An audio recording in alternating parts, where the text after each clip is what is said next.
हाँ भाई, नमस्कार। राम लालो, श्याम लालो, सुंदर कन्याओं।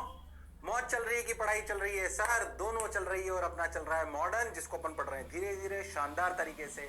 लास्ट टर्न पे मैंने आपको बताया था कि भैया क्या बताया था कि भैया जो अपना न्यूक्लियस है और जो अपना इलेक्ट्रॉन है, वास्तविकता में क्या वो खुद के सेंटर ऑफ मास के अबाउट घूमते हैं? और ये हाँ सर, इसके अबाउट घूमते हैं अपने न्यूक्लियस और इलेक्ट्रॉन के सेंटर ऑफ मास पे। जैसे कि मैंने आपको बताया था कि नॉर्मल जो हमारे जितने भी एटम है उसमें न्यूक्लियस का मास बहुत ज्यादा होता है। क्यों होता है आप जानते हो? क्योंकि इलेक्ट्रॉन का मास बहुत कम होता है as compare to mass of proton. और जो अपना न्यूक्लियस है वो तो प्रोटॉन और न्यूट्रॉन का ही बना होता है, थोड़ा बहुत कभी पढ़ा हो तो बहुत हैवी होता है। इसलिए अपन सेंटर ऑफ मास को अपने न्यूक्लियस में ही मान लेते हैं और अपन कहानी को पढ़ लेते हैं। पूरी कहानी अपने पढ़ ली और काम भी करती, क्योंकि ये अपना वैलिड रहता है। कभी कभी आगे जाके आप ऐसे एटम्स देखोगे कि भैया जिसमें मास ऑफ न्यूक्लियस और मास ऑफ इलेक्ट्रॉन यानी कि जो नेगेटिव चार्ज पार्टिकल है और जो पॉजिटिव सेंटर पे रखा है उनमें बहुत डिफरेंस नहीं है। अगर बहुत डिफरेंस नहीं है तो फिर वो अपने सेंटर के अबाउट नहीं, वो न्यूक्लियस के अबाउट ना घूमकर या पॉजिटिव चार्ज के अबाउट ना घूमकर वो सेंटर ऑफ मास के अबाउट घूमेंगे। उस कहानी को पूरा मैंने आपको समझाया था और समझाकर मैं इस कंक्लूजन पे आया था। क्या वो मैं आपको अगली स्लाइड में दिखाता हूं।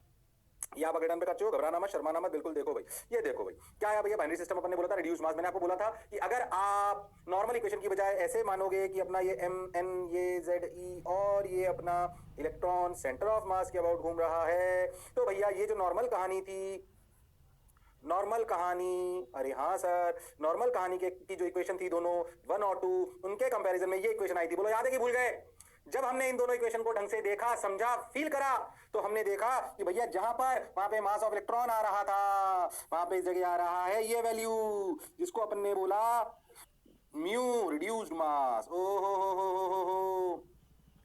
मतलब हम ऐसा मान सकते हैं कि भैया अगर इस वाली situation is equivalent to basically mass of nucleus Z E, बस अपन ध्यान से देखें कि अपन इस इलेक्ट्रॉन की जगह रिड्यूस्ड मास को रिप्लेस कर दें, तो फिर हम ऐसी कहानी आर रेडियस पे मान सकते हैं। अरे हाँ सर, हम इलेक्ट्रॉन के मास को अगर म्यू से रिप्लेस कर दें, रिड्यूस मास से रिप्लेस कर दें, तो हमारी कहानी सही आ जाएगी। इसमें कोई शक वाली बात नहीं है। ये असम्पशन मान लिया, रियलिटी है। पर इस रियलिटी को क्या हम इस असम्पशन से मान सकते हैं? अरे हाँ सर, इसलिए तो बोला रिड्यूस्ड मास। क्या बोला? Reduce mass. इलेक्ट्रॉन के मास को ये मान लो, इस जो रियल मास है उसकी बजाय ये मान लो, तो कहानी बिल्कुल ओरिजिनल जो अपन ने मान के करी थी वैसे सेट हो जाएगी। अरे हाँ सर, बात तो आपकी बिल्कुल सही है, जोरदार है, मजेदार है, शानदार है, जबरदस्त है, बहुत बढ़िया, बहुत सुंदर, बहुत मजा आया बाबा। अब क्या करें देखो? ठीक है सर, बहुत बढ़िया सर, शानदार सर, जबरदस्त सर। अब क्या करें सर? कुछ मत करो, करते चलो, बढ़ते चलो। देखो रे भाई, वाह रे भाई, सोचो रे भाई। लो भैया, तो अपन ने ऐसे मान लिया। देखो इन्होंने ये बताया रिड्यूस मास, ओ हो, रिड्यूस मास अपन ने बोला, ओ हो, तो अपन ने ऐसे लिख ली इक्वेशंस को, न्यू इक्वेशंस। बस अब एक बात समझो मुझे, इन दोनों इक्वेशन 1 और 2 से, या अगर हमने ओमेगा की जगह ले लिया था, खैर वो छोड़ो, इन दोनों इक्वेशन से अपन ने दो स्टैंडर्ड चीज निकाली थी भाई। वी तो अलग ही कहानी हो गई, वी तो दोनों के लिए, न्यूक्लियस और ई के लिए क्या सेम माना था इस वाले केसेस में? ओमेगा। अब अगर अपन देखें तो इन दोनों इक्वेशन से अपन ने निकाला था, एक तो तीन चीज निकाली थी वैसे तो अपन ने, आर वी और ओमेगा। वी को अलग कर लो, क्यों? क्योंकि वी तो दोनों के अलग अलग होगा, ओमेगा निकालना इंपॉर्टेंट होगा, पर ओमेगा निकालते नहीं, जनरली निकलवाया जाता है इनसे आर और ई, आर एंड ई। आर क्या है? रेडियस, और ई क्या है? Energy in that state. याद है आर का फॉर्मूला क्या था? 0.529 n स्क्वायर बाई जेड। ई का वैल्यू क्या थी? -13.6 z square by n square. Electron volt, अरे हाँ sir, 0.529 n square by Z angstrom. याद है कि भूल गए हो? अरे सर याद है, जोरदार है, मजेदार है, शानदार है, जबरदस्त। ठीक सर, ये बात हम समझ गए सर, बढ़िया लगा सर, शानदार सर, वाह वाह सर। अब क्या करें सर? सुनते चलो, बढ़ते चलो। देखो रे भाई, वाह रे भाई, ठीक भाई। अब अगर तुम ध्यान देखो तो इन दोनों को सॉल्व करके जो आर आया था वो अपने को पता है, इन दोनों को सॉल्व करके, इन दोनों को मतलब नॉर्मल कहानी को सॉल्व करके जो ई आया था वो भी हमें पता है। सोचो जब इन दोनों को सॉल्व करोगे, अगर हम इन दोनों को सॉल्व करेंगे, लिखते चलना, करेंगे, तो जहां आर एंड ई में एम ई आया था वहां म्यू आएगा। बस इतना से तो अंतर आएगा। जब हमने इनको आर और ई के लिए सॉल्व करा था, इन दोनों नॉर्मल कहानी को, जब इन दोनों को सॉल्व करोगे जो कि बिल्कुल वैसे ही दिख रही है, जहां पर एम ई है वहां पर म्यू है, तो इन दोनों को जब सॉल्व करोगे आर और ई के लिए, अच्छा याद करो, वी याद करो, मैंने एक बात बोला था इंडिपेंडेंट ऑफ एम। अरे हाँ सर, बात तो आपकी सही है सर। क्या? तो जब इन दोनों को आर और ई के लिए सॉल्व करोगे, बिल्कुल करेंगे, जब इन दोनों को आर और ई के लिए सॉल्व करोगे, तो जैसा जहां पर एम ई आ रहा था, इन दोनों को सॉल्व करने पर क्या म्यू आएगा, और mu is M N M E by M N plus M E.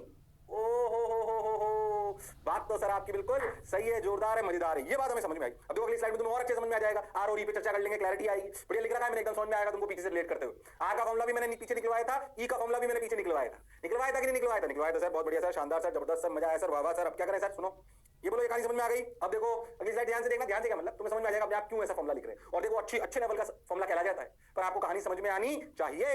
आगे बढ़ जाए क्या? अरे सोच लो। हाँ सर, बहुत बढ़िया सर, शानदार सर, जबरदस्त सर। देखो याद करो, आर का फॉर्मूला अपन ने पहले निकाला था नॉर्मल कहानी में। ओहो, पीछे से देखो, ये नॉर्मल कहानी का फॉर्मूला हमने निकाला था, याद कर, इसकी वैल्यू अपन लाए थे 0.529। पीछे से देखो, अरे हाँ सर, पीछे से लाए हूं मैं यार, जो अपन पहले आर निकाल चुके। देखो देखो देखो नोट्स में, अरे हाँ, रटने की जरूरत नहीं। पीछे से देखो, यही था, अरे हाँ सर यही था। अब सोचो, अगर मैं बाइनरी कहानी लूं तो क्या एमी की जगह क्या जाएगा? म्यू। लो भैया, म्यू आ गया। ओहो, एमी की जगह क्या जाएगा? म्यू। बाइनरी कहानी। ओहो, अब सोचो, एक बात समझना अच्छे से। अब तुम क्या करो, ध्यान समझना, आप क्या करो, ध्यान समझना, ये जो अपन ने करा इसमें क्या करो, ये मैं लिखता हूं, चलो आपको फील आई। क्या इस आर को मैं ऐसे लिख सकता हूं, देखो H square by 4 pi square, mu की जगह एम लिख लो और के ई स्क्वायर लिख लो, into N square by Z. अब सोचो, यहाँ एम लिखा है जबकि था म्यू, तो यानी कि अपन ने एम से मल्टीप्लाई भी करा होगा, तो एम ई बाई म्यू। क्या ऐसे लिख सकते हैं? अरे हाँ सर, बात तो आपकी बिल्कुल सही है सर। अच्छा सोचो, इसकी वैल्यू तुम्हें पता है 0.529। अरे हाँ, ये तो पहले से बताइए ऊपर वाले से। सोचो, क्या आर का नया फॉर्मूला आया 0. For binary system into N square by Z into m E by mu angstrom, where mu is equals to m N M E by M e plus m n. ओहो, क्या सोचो, ये अगर आप ये मान रहे हो कि भैया न्यूक्लियस और इलेक्ट्रॉन, न्यूक्लियस और इलेक्ट्रॉन, प्रैक्टिकली सोचो, न्यूक्लियस और इलेक्ट्रॉन अगर सेंटर ऑफ मास के बाद घूम रहे हैं तो ऐसा है। अब सोचो, देखो मान लो आप हाइड्रोजन एटम लो, तुम खुद समझोगे हाइड्रोजन एटम के लिए म्यू कितना है। देखो, मास of electron by mass of proton plus mass of electron. सोच के देखो, अरे एक ही तो प्रोटॉन होता है हाइड्रोजन एटम में। अच्छा सोचो, मास ऑफ इलेक्ट्रॉन क्या होता है, सोच के देख, 9.1 10 to the power -37 kg, sorry -31 kg। हाँ सर, और मास ऑफ प्रोटॉन क्या होता है 1.67 into 10 to the power -27 kg। ध्यान से देखो तो प्रैक्टिकल लाइफ में मास ऑफ प्रोटॉन काफी बड़ा होता है मास ऑफ इलेक्ट्रॉन से। अब सोचो तो म्यू की वैल्यू क्या हो जाएगी, अगर 1 by mass of proton by mass of electron plus 1। अरे हाँ, बात तो आपकी लगभग सही है, बोलो क्लियर है क्या? तो मास ऑफ प्रोटॉन, ये समझ में आ रहा है क्या है? तो मास ऑफ प्रोटॉन के सामने मास ऑफ इलेक्ट्रॉन को अगर आप देखोगे तो म्यू की value M E by mu आ जाएगी, simple. M E M P, sorry गलत लिखा मैंने, एम ई एम पी है ना। तो एम ई एम पी, अगर आप इसको ध्यान से देखो तो m E M p by m p plus M e. कैसे उड़ा सकते हैं? जैसे उड़ाओगे ये कट जाएगा और म्यू इज अप्रॉक्सीमेटली किसके बराबर आ जाएगा, एम ई के। तो जो हम नॉर्मल एटम्स लेते हैं ना, जो हम क्या लेते हैं नॉर्मल एटम्स, उनमें हम जो मानते थे कि न्यूक्लियस रेस्ट पर है वो ऑलमोस्ट सही होता है, पर अगर नहीं मानो तो ये रियल फॉर्मूला। हाँ, 0.529 square by Z into m E by mu. कैसे करा बोलो, समझ में आया? मैं कह रहा हूं एक ऐसा एटम बना ले जिसका पॉजिट्रॉन और इलेक्ट्रॉन का, सोच के देख। मान लीजिए मैं तुझे एक एग्जांपल ले लूं, कैसे? इमेजिन एटम जिसमें यहां पॉजिट्रॉन है। पॉजिट्रॉन, पॉजिट्रॉन क्या होते हैं मैं आपको बताता हूं। पॉजिट्रॉन होते हैं, थोड़ा एक्स्ट्रा ही पढ़ा रहा हूं, charge 1.6 10 to the power -19 coulomb plus और mass equal to mass of electron. ओहो, अगर सोचो ऐसा आपका वो है क्या चीज, एटम, तो सोचो सेंटर मास बिल्कुल बीच में आ जाएगा। तो सोचो इसके लिए म्यू क्या हो जाएगा, m E by 2 m e, मतलब एम ई बाई 2। यानी कि सोच के देखो, तो जहां पर लिखेंगे एम ई और म्यू की वैल्यू क्या आएगी, एम ई बाई 2, तो जो रेडियस आप सोच रहे थे फर्स्ट ऑर्बिट के लिए उससे डबल आ जाएंगे। अरे हाँ सर, पर जो नॉर्मल एटम पढ़ते हैं, जिनमें हम नॉर्मल बातें करते हैं, उनमें ऐसी परेशान होने की जरूरत नहीं पड़ती, पर हमें कहानी समझ में आनी चाहिए। अरे बोलो भाई, अरे सोचो भाई। हाँ सर, बात तो आपकी बिल्कुल सही है सर, जोरदार है सर, मजेदार है सर, शानदार है सर। बोलो रेडी, समझ आया? फिर कह रहा हूं थोड़ी अच्छी अच्छी बातें पढ़ा रहा हूं आपको, डरने की घबराने की बिल्कुल जरूरत नहीं है। चलो भाई, बहुत बढ़िया, बहुत सुंदर, बहुत मजा आया, वाह वाह। ओके, गॉट योर पॉइंट, बहुत बढ़िया, बहुत सुंदर। आ जाइए, अरे आ जाइए। अरे शर्मा किस लिए रहे हो भाई? अरे पक्की बात? हाँ सर, बहुत बढ़िया सर, शानदार सर, जबरदस्त सर, मजा आया सर, वाह वाह, उतार लिया। ऐसे अपन एनर्जी को देखें, अब एनर्जी के प्रूफ को पीछे से देखो। 13.6 किस वैल्यू की वैल्यू निकाली थी, उसमें मास ऑफ इलेक्ट्रॉन कहाँ आ रहा था। वैसे ही कहानी को दोबारा रिपीट करेंगे, आपको कहानी समझ आ जाएगी। देखो सुनो, क्या ये कहानी for binary system for radius क्या समझ आई है? हाँ सर। क्या बेसिक समझ आता है? हाँ सर, बहुत बढ़िया, बहुत सुंदर, बहुत मजा आया, वाह वाह। लो भैया, हो गया, ये तो हमें समझ में आ गया। देखो एनर्जी ऑफ, याद करो ये अपनी एनर्जी का फॉर्मूला था, ये इसी की वैल्यू 13.6 इलेक्ट्रॉन वोल्ट लिखी थी अपन। अब तुम समझो इसमें एमई ऊपर है, अब तुम खुद समझोगे क्या करना है। अगर ये था नॉर्मल कहानी, अच्छा अगर बाइनरी कहानी से सॉल्व करोगे तो हमें समझ में आता है कि -2k स्क्वायर ई की power 4 pi square mu by H square into Z square by N square. Okay, अब देखो क्या इसको ऐसे लिख सकते हैं, देखिए ध्यान से, ई की वैल्यू लिख सकते हैं -2k² ई की power 4 pi square M E by H square, देखो into Z square by N square into mu by M E. क्या ऐसे लिख सकते हैं? हाँ। और क्या इसकी पहले से वैल्यू हमें पता है कितनी? 13.6। ओ हो, तो एनर्जी का फॉर्मूला कितना आया किसी भी लेवल के लिए? -13.6 Z square by N square mu by M e electron volt. क्या कहानी समझ आ रही है? हाँ सर, फिर कह रहा हूं ये ज्यादा आने के चांसेस नहीं है, पर थोड़ा सा तो अच्छे लेवल का आपको पढ़ाया जाएगा, ये वो ही है। क्या रेडियस की कहानी समझ आई है? अरे बोलो भाई, अरे गड़बड़ तो नहीं करोगे? अरे सोच लो। हाँ सर, बात तो सर आपकी सही है सर, बढ़िया सर, बहुत बढ़िया सर, बहुत शानदार, मजेदार, ओके। अरे पक्का? अरे सोच लो। हाँ सर, बिल्कुल बढ़िया सर। देखो लो, एक्स्ट्रा चीज भी बता दी तुम्हें थोड़ी सी, तो एक्स्ट्रा भी बता रहा हूँ, बहुत ज्यादा नहीं ले जाऊंगा, कोई मतलब नहीं, मैंने आपको पहले भी बोला था, पर फिर भी मैं आपको आपके एग्जाम से थोड़ा सा ऊपर ही ले जाऊंगा, नीचे कहीं नहीं रख रहा हूँ, टेंशन नहीं लेना है। पक्की बात? हाँ सर, बढ़िया, जोरदार, शानदार, जबरदस्त, मजेदार, वाह वाह। अब क्या करें, करते चलो, बढ़ते चलो, देखो रे भाई, वाह रे भाई, सोचो रे भाई, ओके, गॉट योर पॉइंट।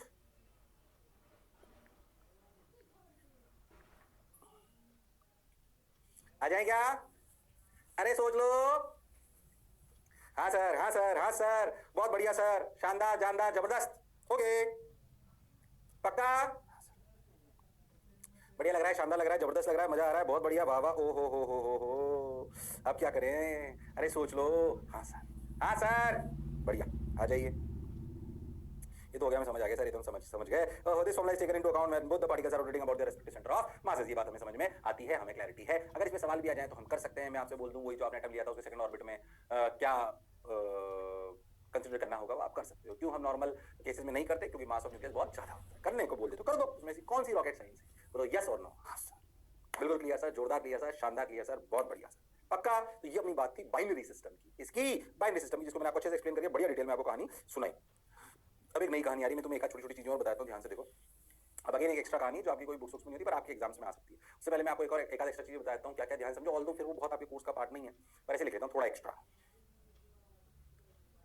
ध्यान समझो। जैसे मैंने आपको बोला था कि बोर मॉडल के फेलियर होने का क्या कारण? बोर मॉडल के फेलियर होने का एक कारण तो क्या था, याद करो। एक कारण था, ध्यान से सुनना, एक कारण था, अच्छे समझे, एक कारण था बोर मॉडल के फेलियर होने का कि भैया only valid for hydrogen like atoms means only 1 electron. ये बात तो जाहिर सी बात है, इसका फेलियर था। एक और बात को बोर साहब ने बहुत अच्छे से एक्सप्लेन नहीं कर पाए थे, हालांकि उसके एक्सप्लेनेशन को तुम बिल्कुल अभी नहीं जानो, श्रोडिंगर वगैरह में आते हैं, अपने फिजिक्स में बोर तक की कहानी सुनाई जाती है। अच्छा, श्रोडिंगर की कहानी अपने नहीं हो, तुमने केमिस्ट्री में पढ़ी होगी। बेसिकली थोड़ा सा बोल देता हूँ, आपने जो केमिस्ट्री में पढ़ा होगा कि भाई बाद में पता पड़ा कि इलेक्ट्रॉन असलियत में ऐसे सर्कल में भी नहीं घूमते, वेव वेव में घूमते हैं, तो उनकी एग्जैक्ट वेव बन जाते हैं, आप ऐसा समझो, तो उनकी एग्जैक्ट लोकेशन पता करना पॉसिबल नहीं होता। तो श्रोडिंगर की वेव की इक्वेशन आपको पॉसिबिलिटी या प्रोबेबिलिटी बताती है कि आपका इलेक्ट्रॉन इस रीजन में मिलने की क्या पॉसिबिलिटी है। अरे हाँ, तो बोर से और अपर पे चले गए, तब फिजिक्स में उसमें ज्यादा नहीं घुस रहे हैं, पर आपने पढ़ा होगा शायद केमिस्ट्री में, उस इक्वेशन को समझने का प्रयास भी करा होगा। ठीक है भैया, पर इसको नहीं रोकते।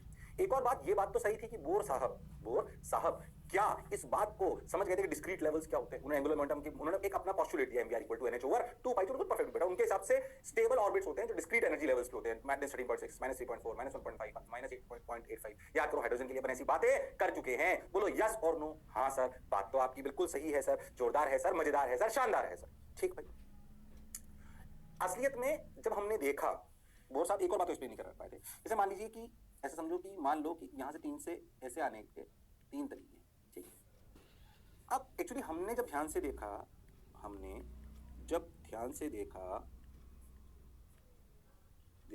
तो पाया कि कुछ ट्रांजिशंस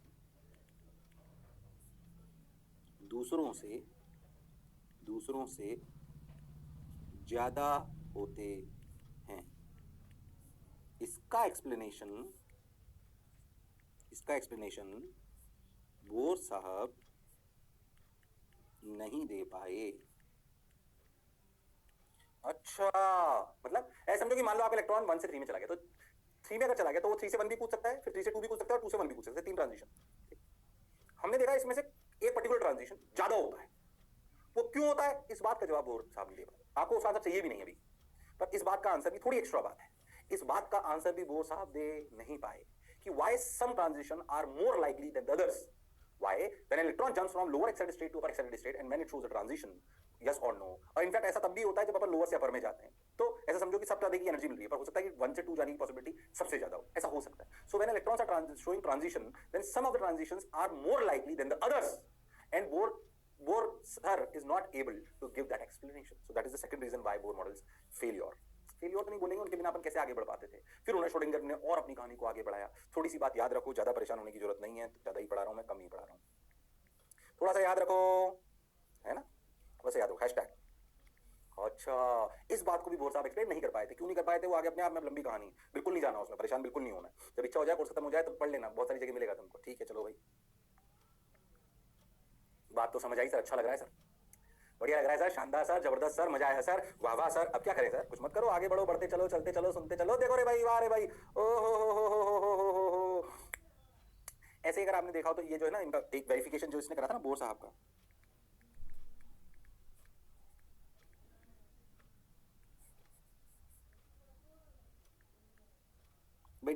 डिस्क्रीट एनर्जी लेवल्स होते हैं, स्टेबल एनर्जी ऑर्बिट्स होते हैं, किसमें? बोर मॉडल में. इसका वेरिफिकेशन एक साइंटिस्ट ने उन्होंने करा था, फ्रैंक एंड हर्ट्ज एक्सपेरिमेंट. फिर कोई बहुत काम की बात नहीं है, but soon low. Frank and hertz साहब ने इसको वेरीफाई करा था. जो किसने बोला, जो बोला, हम जो मैंने आपने पढ़ा ना, तो आपने मान लिया ऐसा होता होगा. इसको वेरीफाई किसने करा था? इसके लिए इनको नोबेल प्राइज भी मिला था. क्या यार, मैं तुम्हें हिस्ट्री पढ़ाने लग गया. नोबेल प्राइज मिला था शायद 1920 या 1925 के आसपास, मेरे को याद नहीं एग्जैक्ट किया, तो पर फ्रैंक हर्ट्ज को मिला था. इन्होंने बेसिकली क्या करा था, बेसिकली आप इतना समझो, मर्करी वेपर होते हैं ना, मर्करी वेपर को एक्सेलरेटेड इलेक्ट्रॉन से एनकाउंटर कराया था, और एमिशन स्पेक्ट्रम से डिस्क्रीट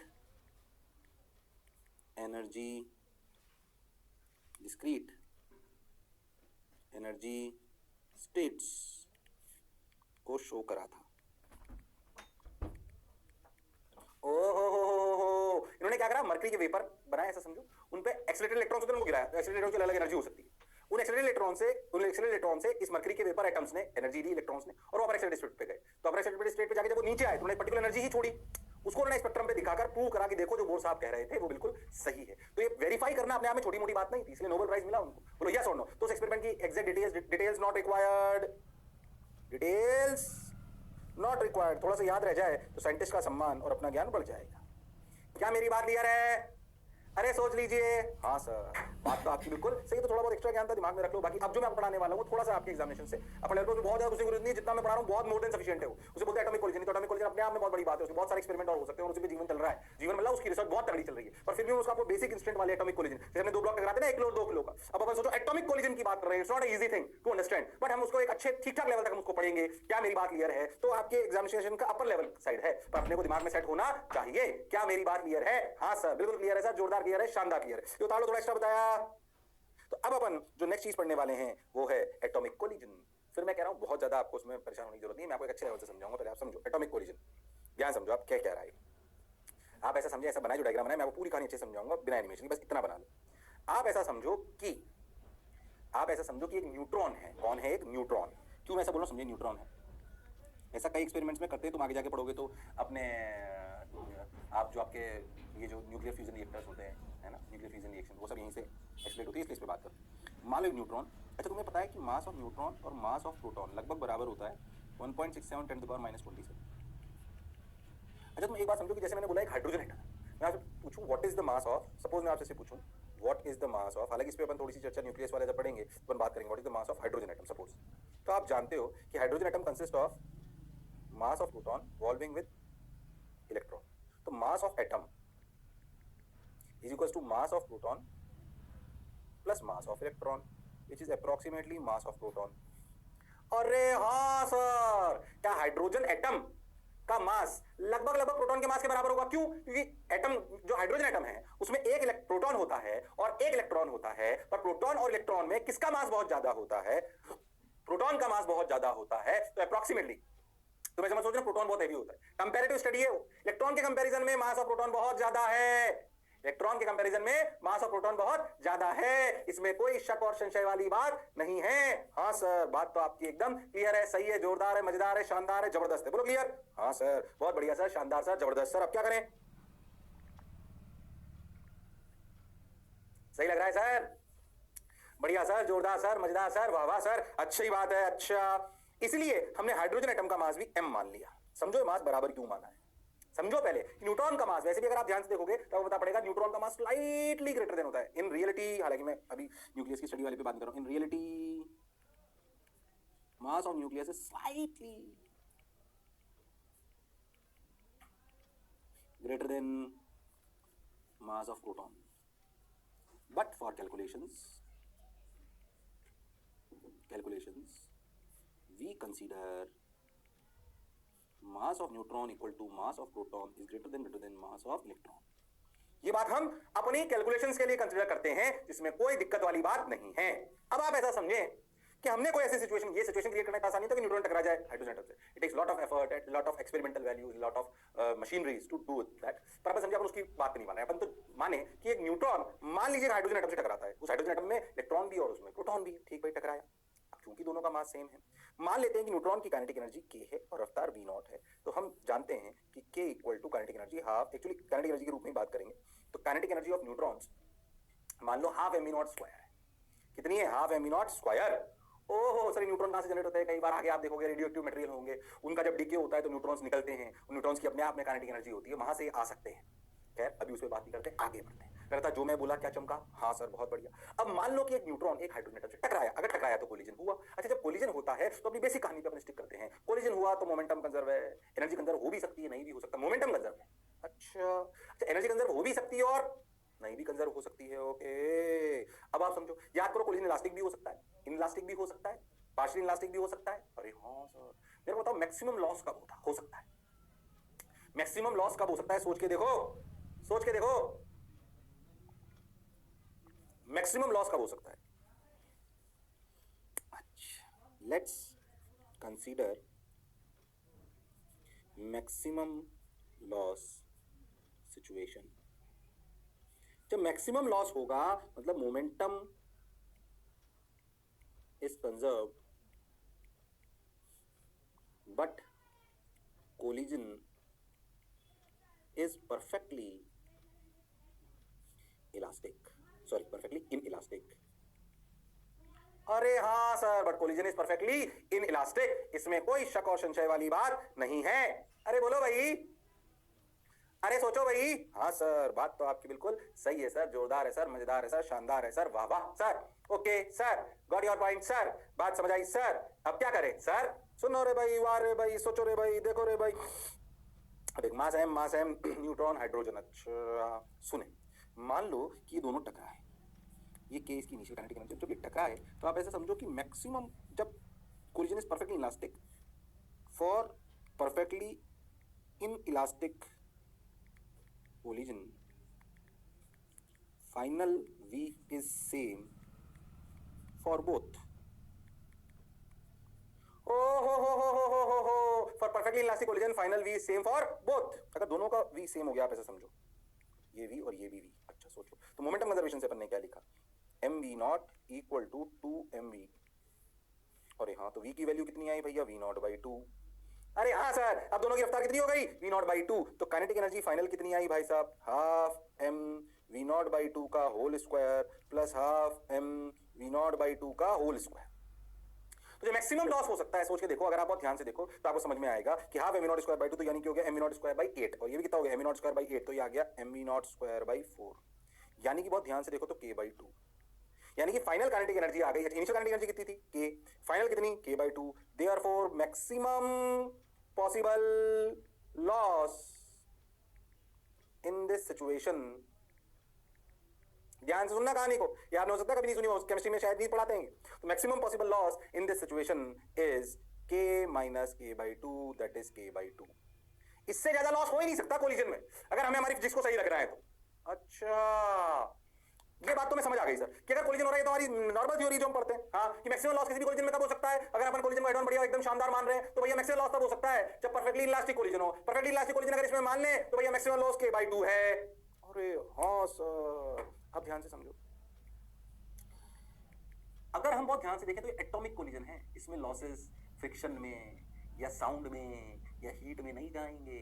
हो in atomic collision loss can be only converted two electron transition. Confuse मत हो, इसको 2 किलो 4 किलो ब्लॉक के सिंपल कोलिजन की तरह मत मानो। उसमें तो भाई साहब डिफॉर्मेशन में भी जा सकता है क्या लॉस, अरे हाँ, साउंड में भी जा सकता है, अरे हाँ सर, फ्रिक्शन के लॉस में भी जा सकता है, अरे हाँ सर। जब एटॉमिक लेवल पे एक न्यूट्रॉन एक हाइड्रोजन जब कोलाइड करेंगे तो भैया इनका लॉस कहां जा सकता है? अरे टेम्परेचर तो इन्हीं की काइनेटिक एनर्जी थी, उसमें कैसे लॉस जा सकता है, साउंड में कैसे जा सकता है? तो ऐसा माना गया कि अगर एटॉमिक कोलिजन हो रहा है तो उसका लॉस अगर कहीं हो सकता है तो लॉस इलेक्ट्रॉन के ट्रांजिशन में हो सकता है। ये लॉस कहां गया? इलेक्ट्रॉन को लोअर एक्साइटेड स्टेट से उठाकर कहां रह गया? अपर एक्साइटेड स्टेट में। अरे हाँ सर, तो ये बात ध्यान से समझना, in atomic collision loss can be only converted two electron transition, और कहीं नहीं जा सकता। इलेक्ट्रॉन कहां से कहां जा सकता है? लोअर एक्साइटेड स्टेट से अपर एक्साइटेड स्टेट, और कहीं नहीं जा सकता भाई साहब। और कहां जाएगा? ऐसे थोड़ी हाइड्रोजन एटम की न्यूक्लियस एनर्जी रख ली, नहीं हो सकता ऐसा। बोलो क्लियर है क्या? अरे सोच लो। हाँ सर, बात तो सर आपकी सही है सर, जोरदार है सर, मजेदार है सर, शानदार है सर, जबरदस्त है सर। बोलो क्लियर? अरे पक्की बात? बिल्कुल क्लियर सर, सही लग रहा है सर। अब कहानी को आगे बढ़ाते हैं, अभी तक तो बेसिक मैकेनिक्स चल रही थी अपनी, अब कहानी को आगे बढ़ाते हैं। सुने ध्यान से, ये तो मैं समझ आ गया, ये हमें अच्छा भी लगा, बहुत बढ़िया, अपना टकराया, ये हुआ, दोनों साथ गए, वी के फाइनल वी डैश, अपन ने भैया मोमेंटम कंजर्वेशन करके k/2 निकाल लिया। अब देखो हमें समझ गया भैया लॉस एनर्जी को आंसर है क्या? आंसर है इन इलेक्ट्रॉन ट्रांजिशन। इलेक्ट्रॉन ट्रांजिशन, पहले जो मैं बोला चमका। अब ध्यान से सुन, अगर अपन हाइड्रोजन एटम को देखें तो हाइड्रोजन एटम के लोवेस्ट एनर्जी स्टेट है 10.6, उसके ऊपर है -3.4, उसके ऊपर है -1.51, ये डिफरेंस है 10.2, ये डिफरेंस है 12.09। याद है कि भूल गए? याद है सर। अगर इलेक्ट्रॉन को 13.6 से -3.4 जाना है तो 10.2 एनर्जी कम से कम चाहिए। ओहो, for transition to happen, minimum loss, confuse मत होना, मिनिमम लॉस शुड बी 10.2। इससे कम अगर लॉस हुआ ना, सोच के देखो, 10.2 इलेक्ट्रॉन वोल्ट से कम अगर लॉस की इक्वेशन बन रही है तो पॉसिबल ही नहीं है, हो ही नहीं सकता लॉस। अरे हाँ सर, अगर लॉस 10.2 से कम है तो हो ही नहीं सकता, कैसे हो पाएगा? इलेक्ट्रॉन तो जा ही नहीं रहा, ऊपर जा ही नहीं सकता, और कहीं लॉस अपन मान देनी है एटॉमिक में। तो एक बात रख ली अपन ने, लॉजिकली भी समझ में आ रहा है, बट एक बात रख ली भैया, एटॉमिक कोलिजन में लॉस जो अपन मानते हैं वो सिर्फ ट्रांजिशन में जा सकता है, और कहीं जाना संभव नहीं है। क्या मेरी बात क्लियर है? हाँ सर, बिल्कुल क्लियर है सर, सही लग रहा है सर, जोरदार। लो भैया, तो अब देखो, should be less than 10.2 electron volt, यानी कि के की वैल्यू, यानी कि लॉस, जब लॉस इक्वल टू 10.2 है तो लॉस की वैल्यू है कितनी? k/2 इक्वल टू 10.2, यानी कि k की वैल्यू 20.4 इलेक्ट्रॉन वोल्ट। सोच के देखो, if k is less than 20.4, transition हो ही नहीं सकता।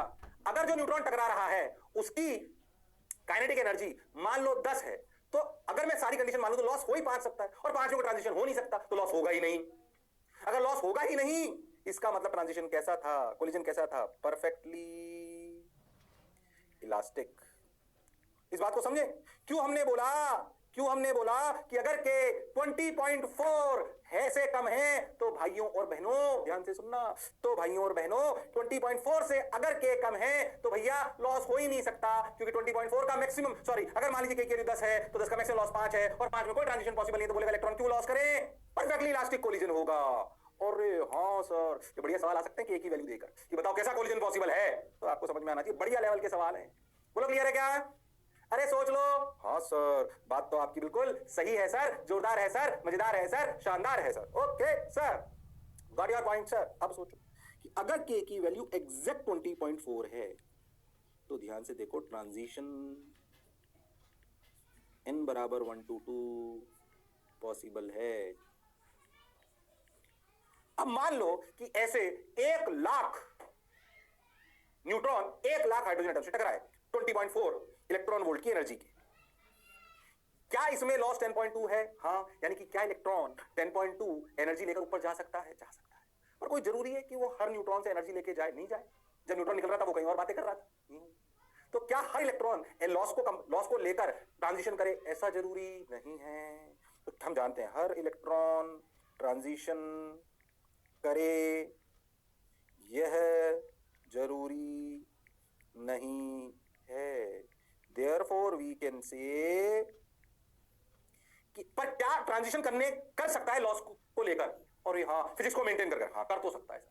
तो कर भी सकता है और नहीं भी कर सकता, इलेक्ट्रॉन की इच्छा पर है। 100 इलेक्ट्रॉन को ऐसे न्यूट्रॉन ने टकराया, 50 ने ट्रांजिशन जो करा, 50 ने नहीं करा। तो जो 50 के लिए नहीं करा उनके लिए तो परफेक्टली इलास्टिक था, जिनके लिए करा उनके लिए परफेक्टली इनइलास्टिक था। अरे हाँ, तो अगर K 20.4 है तो कोलिजन टाइप कैसा होगा? कोलिजन टाइप होगा परफेक्टली, ध्यान से सुनना, परफेक्टली इलास्टिक और परफेक्टली इन इलास्टिक।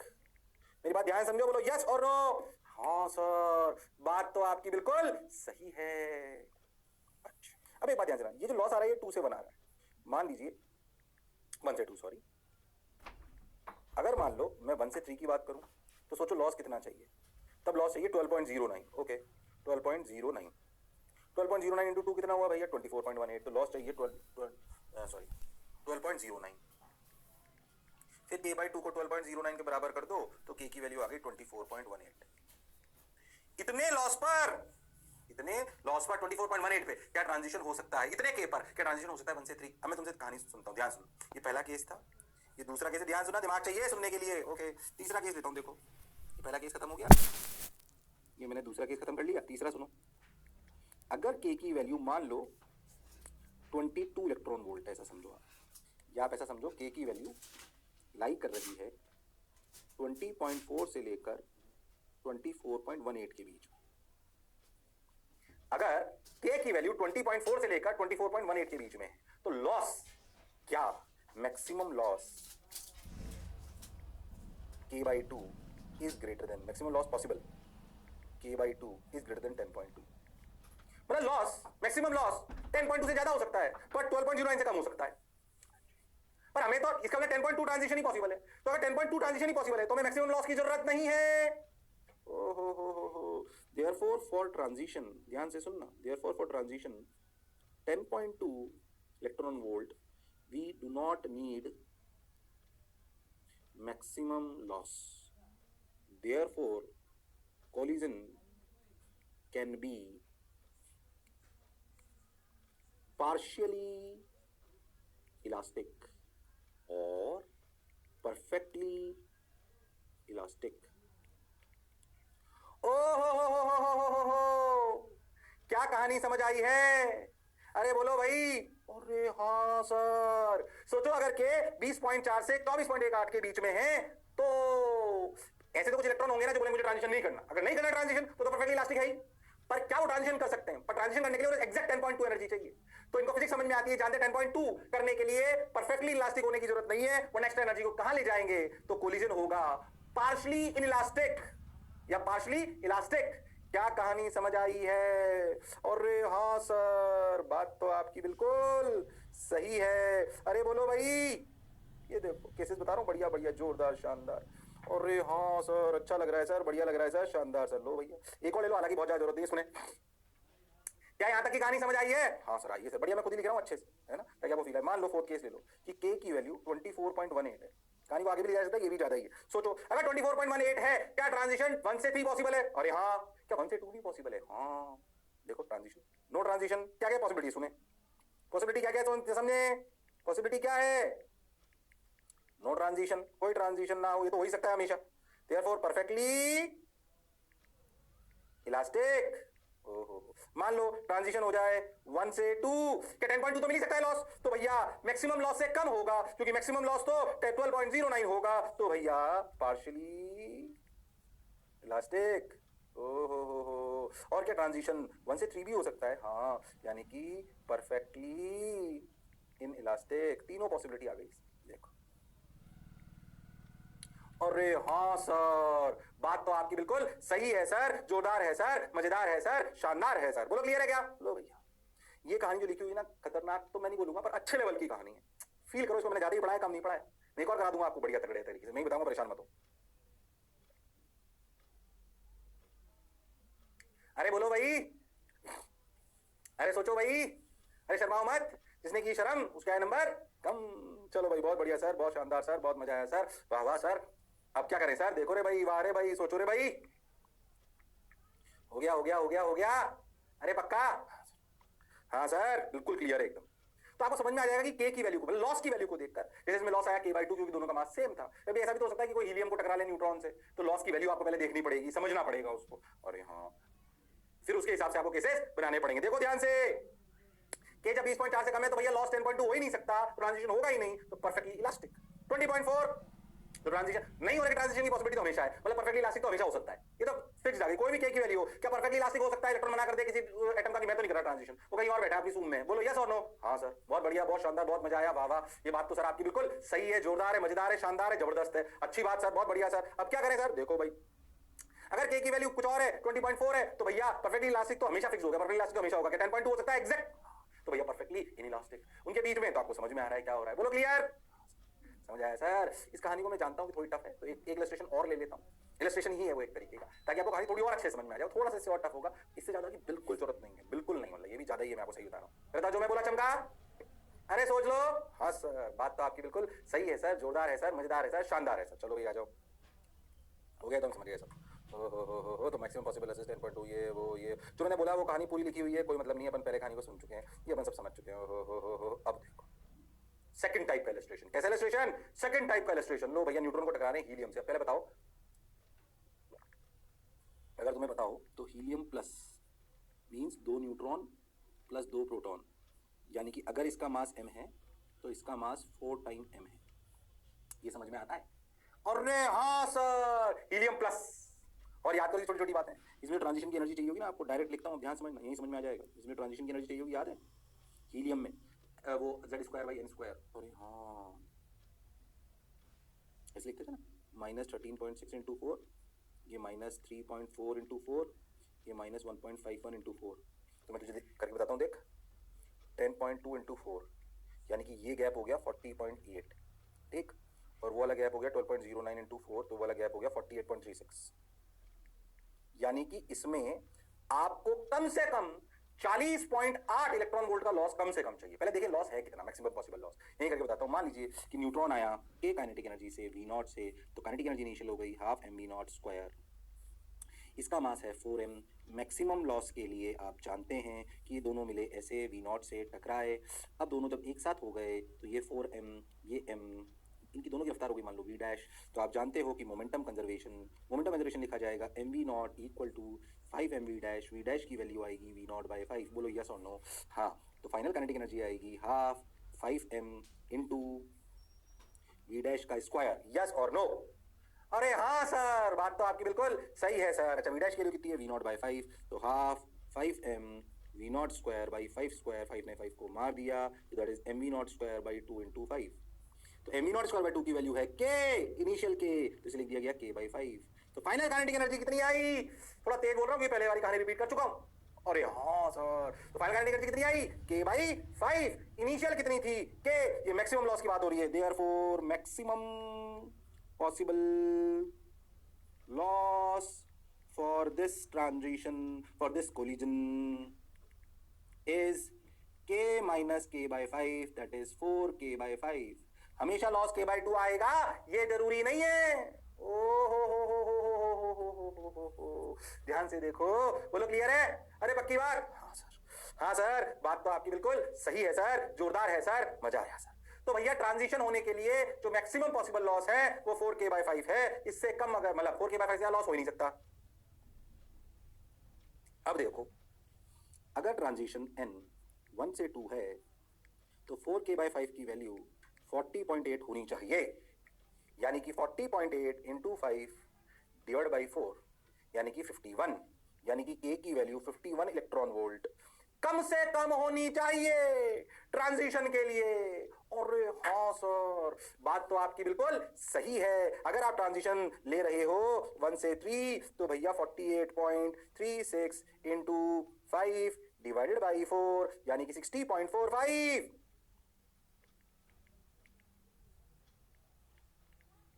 के की वैल्यू 60.45। दो के लिए आपको कहानी समझा देता हूं, अब तुम खुद लिख के चलोगे तुम्हें फील आएगी। और हाँ सर, बात तो आप बिल्कुल सही कह रहे हो, जोरदार कह रहे हो, मजे के साथ कह रहे हो, फील के साथ कह रहे हो। ठीक सर, बहुत बढ़िया सर, शानदार सर, जबरदस्त सर, मजा आया सर, वाह वाह सर। अब क्या करें, देखो रे भाई, वाह रे भाई, सोचो रे भाई, देखो रे भाई।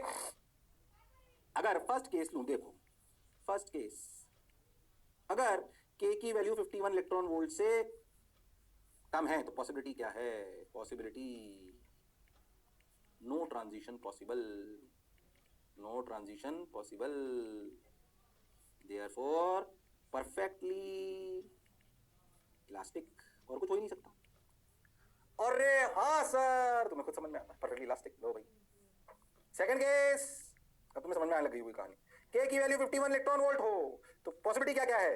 नो ट्रांजिशन, ये तो हमेशा पॉसिबिलिटी है, यानी कि परफेक्टली इलास्टिक। ये टी को मैं ऐसे लिख लेता हूं। अच्छा, क्या n बराबर 1 to 2 पॉसिबल है? अरे हाँ, देयरफॉर परफेक्टली इन इलास्टिक। ओ हो। थर्ड केस, अगर k की वैल्यू 51 से ज्यादा और 60.45 से कम है तो बोलो नो ट्रांजिशन बिल्कुल पॉसिबल है, तो परफेक्टली इलास्टिक। ओहो, थोड़ा तेज बोलो, ये बातें बता चुका हूं। क्या n 1 से 2 possible but maximum loss not required? अरे हाँ, देयरफॉर पार्शियली इलास्टिक। ओ हो, क्या बात समझ आई है? और हाँ सर, समझ भी आई है सर, जोरदार सर, मजेदार सर, शानदार सर, वाह वाह सर। अरे बोलो भाई, अरे सोचो रे भाई, सही जा रहे हो सर आप, शानदार जा रहे हो सर, बहुत बढ़िया। बस अब क्या था, फोर्थ केस आप लिखोगे। फोर्थ केस, अगर के की वैल्यू एग्जैक्ट 60.45 है, perfectly elastic, perfectly in elastic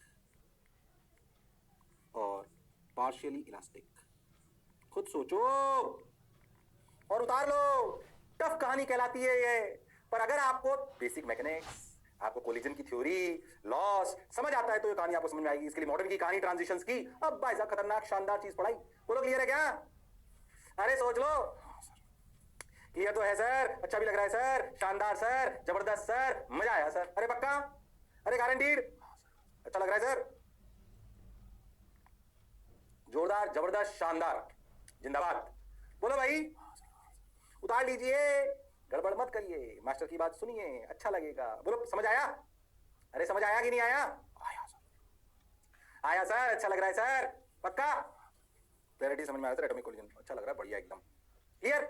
सोच लो, बढ़िया, उतार लो, फिर मैं कह रहा हूं अच्छी चीज पढ़ाई आपको, पक्के से? यस सर, बहुत बढ़िया सर, शानदार सर, ओके सर।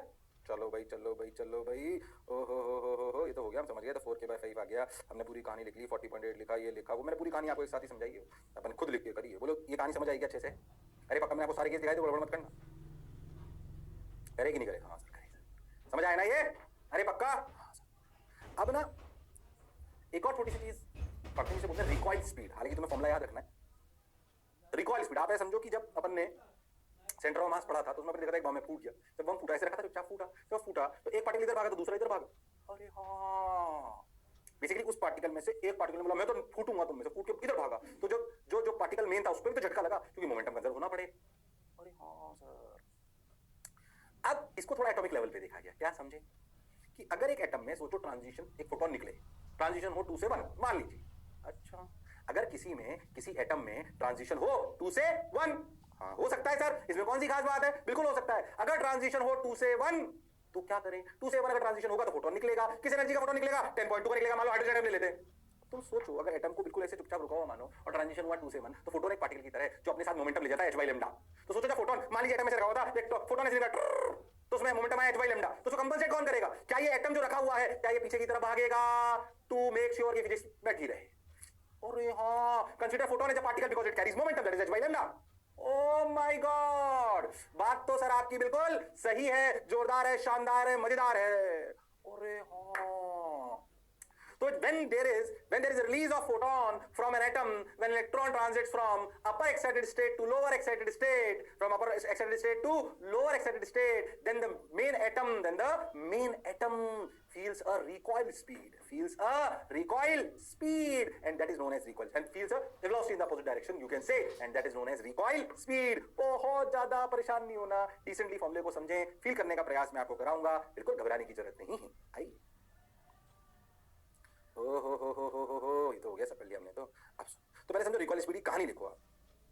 ध्यान समझो क्या बोला आपने कि व्हेन एन एटम, आप समझो रिकॉइल स्पीड कब आती है। ध्यान फील को, इसको फील को लिखो तो मैं समझा दूंगा आपको कि जब एक एटम का इलेक्ट्रॉन हाइड्रोजन लाइक एटम जब एक अपर एक्साइटेड स्टेट में होता है, वैसे आप ये हाइड्रोजन लाइक एटम के लिए रिकॉइल स्पीड है, बट सुन लो कि जब एक हाइड्रोजन लाइक एटम इलेक्ट्रॉन अपर एक्साइटेड स्टेट में होता है और वो नीचे की तरफ ट्रांजिट करता है, ऐसे लिखो, जब वो ऐसे लिखो कि जब एक हाइड्रोजन लाइक एटम का इलेक्ट्रॉन अपर एक्साइटेड स्टेट में होता है और वो नीचे की तरफ ट्रांजिशन करता है तो वो एक फोटोन छोड़ता है। हम जानते हैं कि फोटोन अपने साथ मोमेंटम रखता है h by लैम्डा, यस और नो। तो जो वो एनर्जी h by लैम्डा के रूप में रखता है, फोटोन के मोमेंटम रखता है, उस मोमेंटम को कंपनसेट करने के लिए उस एटम में भी पीछे की तरफ स्पीड आनी चाहिए और वो आती है। उस स्पीड को कहते हैं रिकॉइल स्पीड, उस स्पीड को कहते हैं रिकॉइल स्पीड।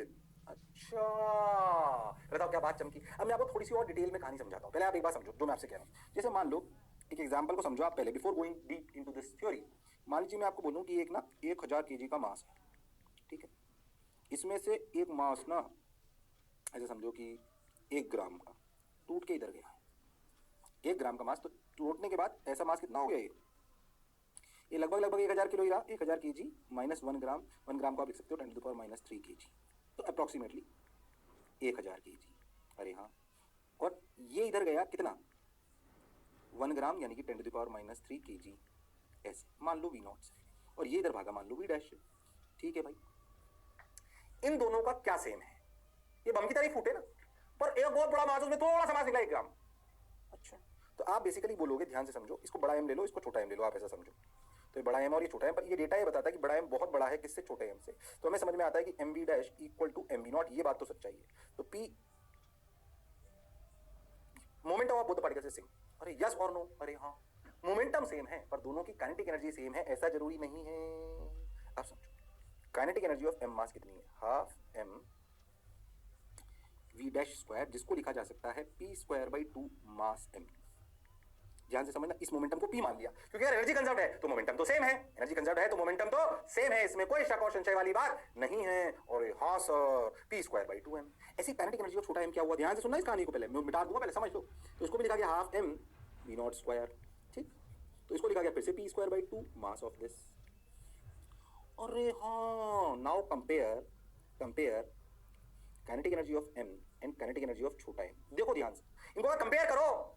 अच्छा, हम एक बात जान रहे, ध्यान समझो कि एम ना बहुत बड़ा है छोटे एम से। अब सोचो दोनों का पी सेम है, पर सोचो पी स्क्वायर बाई 2 एम। अगर ऐसा समझो कि जो बड़ा एम बहुत बड़ा है छोटे एम से, तो क्या काइनेटिक एनर्जी, ध्यान समझना, क्या काइनेटिक एनर्जी, ध्यान से सुनना, क्या काइनेटिक एनर्जी ऑफ छोटा M is greater than kinetic energy of बड़ा एम। दोनों का मोमेंटम सेम है। पर सोचो कि अगर ये कहानी है, ये कहानी है क्या चीज, ओ ध्यान से सुनना जो मैंने बोला, क्या काइनेटिक एनर्जी ऑफ छोटा, छोटे वाले की काइनेटिक एनर्जी बहुत ज्यादा होती है जबकि वो छोटा है, इसीलिए उसको काइनेटिक एनर्जी बहुत मिल गई, तो ज्यादा एनर्जी ले ले यार। बड़े ने बोला तू ज्यादा ले ले भाई, पर मोमेंटम तो सेम रहा। अरे हाँ, बात तो आपकी बिल्कुल सही है, जोरदार बड़प्पन दिखा, तू लेगा मैक्सिमम एनर्जी ले गया। अरे हाँ, क्यों, उसके बाद तो पहले बहुत सारा मास है। तो देखो ऐसा, अब समझो कि जब E energy released due to explosion, ऐसा मान लो ई एनर्जी है, ई, तो असलियत में ये ई ही क्या kinetic energy of M plus kinetic energy of छोटा एम है। जो एनर्जी रिलीज हुई वही तो दोनों ने की काइनेटिक एनर्जी बनी। बम जब फूटा तो जो एनर्जी आई बम फूटने से, उसकी काइनेटिक एनर्जी मिल गई, इसी काइनेटिक एनर्जी मिल गई। तो यही तो है, अगर ये सिचुएशन है तो क्या energy is approximately kinetic energy of छोटा एम। अरे हाँ, क्यों, क्योंकि काइनेटिक एनर्जी ऑफ छोटा एम ही डोमिनेट करती है। मान लीजिए कि बम फूटने में 100 जूल एनर्जी निकली, तो शायद काइनेटिक एनर्जी ऑफ छोटा पार्टिकल 99.9 होगी और उसकी 0.1 होगी, तो ठीक है अप्रॉक्सीमेटली। ये कहानी समझ आई नहीं है क्योंकि इसको अप्लाई करूंगा, इस कहानी को यहाँ अप्लाई करूंगा। पहले इस कहानी को समझो, कहानी को समझो, इसका अभी उससे कोई मतलब नहीं, कहानी को समझो, स्पेशल केस है वो। ओ बोलो क्या जो मैं बोला चमका, अरे पक्की बात, हाँ सर, हाँ सर, हाँ सर, समझ आया सर। ये वो कहानी है जब एक बम फूटा जिसकी एनर्जी, जिसमें बम के 2 टुकड़े हुए और एक टुकड़ा बहुत बड़ा था और एक टुकड़ा बहुत छोटा था, तब मोमेंटम दोनों का बराबर था और छोटे वाले की काइनेटिक एनर्जी सबसे ज्यादा थी। मतलब जो टोटल एनर्जी का लॉस हुआ बम फूटने में, वो लगभग काइनेटिक एनर्जी ऑफ छोटे वाले में ही चली गई। Okay sir, got your point sir, बात समझ आई सर, अच्छा भी लगा सर। अब क्या करें सर, आगे बढ़ो, बढ़ते चलो, देखो रे भाई, वाह रे भाई,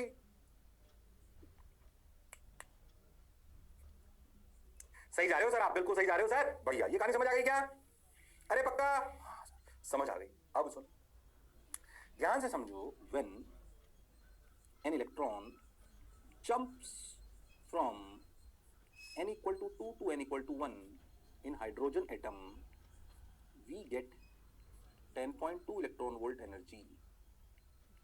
अरे हाँ, अब समझो ये एटम, ये फोटोन, ऐसा समझो आप, ये ध्यान से समझो। तो ये फोटोन, ये एटम, ये काइनेटिक एनर्जी ऑफ एटम, ये के मान लेते हैं, ये काइनेटिक एनर्जी ऑफ एटम। तो ध्यान से देखो तो 10.2 electron volt is basically energy of photon, reality तो यही है, plus kinetic energy of atom. ये जो टोटल एनर्जी आई ना 10.2, यही तो ट्रांजिशन एनर्जी थी जिसने फोटोन को भी एनर्जी दी और एटम को भी काइनेटिक एनर्जी दी, वरना एटम की काइनेटिक एनर्जी कहां से आएगी? और हाँ, तो 10.2 जो एनर्जी मिली ना अपने को ट्रांजिशन में, उसने फोटोन भी बनाया और उसने एटम को भी काइनेटिक एनर्जी दी। पर because we consider photon mass negligible as compared to, नीचे रब कर रहा हूं मैं, ठीक है, जो कहानी समझो। ये कहानी इसलिए लिखाई थी मैंने ताकि आप उस बात को समझ पाओ। अब फोटोन को मानो छोटा एम और एटम को मानो बड़ा एम, तो कहानी समझ आएगी। ओ सही जा रहे हो सर, सही जा रहे हो सर, बहुत बढ़िया सर, अच्छा लग रहा है सर, मजा आया सर। देखो भैया, because we consider photon mass negligible as compare to atom, 10.2 electron volt is approximately energy of photon, and that is equal to hc by lambda, और that is equal to pc। p क्या है? Momentum. h by lambda momentum है ना। अच्छा, जो momentum, ध्यान से सुनना, जो momentum of photon equal to momentum of atom, ये तो बात सच्चाई है ना। हाँ, ये भी p, ये भी p, और ये p फोटोन का है। तो मोमेंटम ऑफ फोटोन कितना है? 10.2 electron volt by c equal to momentum of atom, यानी कि mass of atom into velocity of atom. तो वेलोसिटी ऑफ एटम का फॉर्मूला क्या आया? 10.2 electron volt by mc। m क्या है? Mass of atom. तुम इसे बहुत ध्यान से देखो तो सोचना, 10.2 को जैसे जनरली यही लिखा होता है, और सोच के देखो 10.2 को लिख सकते हैं एनर्जी इन ट्रांजिशन एनर्जी। कौन सी एनर्जी? Transition energy. अरे हाँ sir, m mass of atom, c speed of light. मैं तो कह रहा हूं हीलियम ले लो, क्या फर्क पड़ता है? उसका 3 से 1 ले लो, अपन लिख सकते हैं। मैं हालांकि हाइड्रोजन एटम के लिए आपकी कहानी आती है, पहले मैंने कहानी क्यों समझाई बोलो, चमका। अरे हाँ, तो तुम बहुत ध्यान से देखो ना, जो फोटोन निकलता है ना, जैसे 10.2 का फोटोन निकला, वो वास्तविकता में शायद 10.2 से थोड़ी सी एनर्जी उसकी कम होती होगी, क्योंकि कुछ एनर्जी तो इसमें भी चली जाती है ना, पर क्योंकि फोटोन का मास कम होता है तो अपन रेस्ट मास तो जीरो ही मानते हैं ना उसका। अरे हाँ सर, तो एटम के कंपैरिजन में फोटोन का मास बिल्कुल नेग्लिजिबल मान लेते हैं। तो अपन ये मान लेते हैं कि पूरी की पूरी एनर्जी जो मिली वो फोटोन को मिल गई, और जो थोड़ा सा अपने इक्वेट करा वो भाई साहब अपनी फिजिक्स काम करेगी कि भैया मोमेंटम कंजर्व्ड है फोटोन और एटम का। तो ऐसे रिकॉइल स्पीड निकाली जाती है, ये कहलाती है रिकॉइल स्पीड। डायरेक्ट फॉर्मूला आ सकता है भाई साहब, याद रखना, एकदम याद कर लो, फील के साथ याद कर लो, फील के साथ। अरे बोलो भाई, अरे सोचो भाई, मैं तो कह रहा हूं और कहीं के भी ट्रांजिशन हो तब भी हम उसे कर सकते हैं। क्या मेरी बात क्लियर है? हाँ सर, बात तो आपकी बिल्कुल सही है। उतार लीजिए फटाफट फटाफट फटाफट उतार लीजिए। और हाँ सर, ये आ गया 10.2, देखो ये आ गया अपना, ये देखो 10.2 by mc, energy in the transition involved, mass of atom into speed of light. Okay, बोलो क्लियर? हाँ सर, बात तो सर आपकी बिल्कुल सही है। अब अगले टर्न पे अपन चालू करेंगे एक्सरेज। क्या चालू करेंगे? एक्सरेज। यहां तक की कहानी खत्म, ऐसा हजम, बहुत जोरदार, शानदार। तो अगले टर्न पर मिलते हैं इसी जोश और जुनून के साथ। तब तक लड़ते रहिए, पर पढ़ते रहिए।